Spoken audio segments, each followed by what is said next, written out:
3 రాత్రుళ్ళు రైల్వే స్టేషన్లోనే ఉన్నాను. రైల్వే స్టేషన్లోనే ఉండి సువార్త పరిచర్య చేస్తూ ఉంటే మోకాళ్ళ మీద ప్రార్థన చేశాను. ప్రభువా ఏంటి, తుమ్ జాతా హై మై ఆతా హై, ఇంతే వచ్చు నాకు, అంతమించే రాదు. జాతా హై ఆతా హై ఇంతే వచ్చు. ప్రభువా ఏంటి ప్రభువా, నాకు ఈ భాష రావట్లేదు, నేనేం చెప్పాలి అని అంటే అనర్గళంగా మాట్లాడటానికి హిందీ ఇచ్చాడు. దేవునికి స్తోత్రం కలుగును గాక. అనర్గళంగా, మామూలు కాదు. ఒక్క నెలలోనే టీవీలో మాట్లాడాను. ఎలా? హిందీలో మాట్లాడాను. నేనేం నేర్చుకోలా, ఏ స్కూల్కి వెళ్ళలా, ఏ గ్రామర్ చదవలా.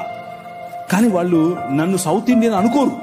ఎందుకు అనంటే నేను మాట్లాడే హిందీ అంత శుద్ధంగా ఉండేట్లుగా మాట్లాడాను ఆ రోజుల్లో, ఒక్క నెలలో. కారణం ఏంటి అనంటే పవర్ ఆఫ్ గాడ్. నీ రాజు ఆయన వాడుకోవాలి అనుకుంటే కావలసిన ఈవులు ఇస్తాడు, కావలసిన వరాలు ఇస్తాడు, కావలసినటువంటి అవకాశాలు ఇస్తాడు. నాకు ఇచ్చాడు.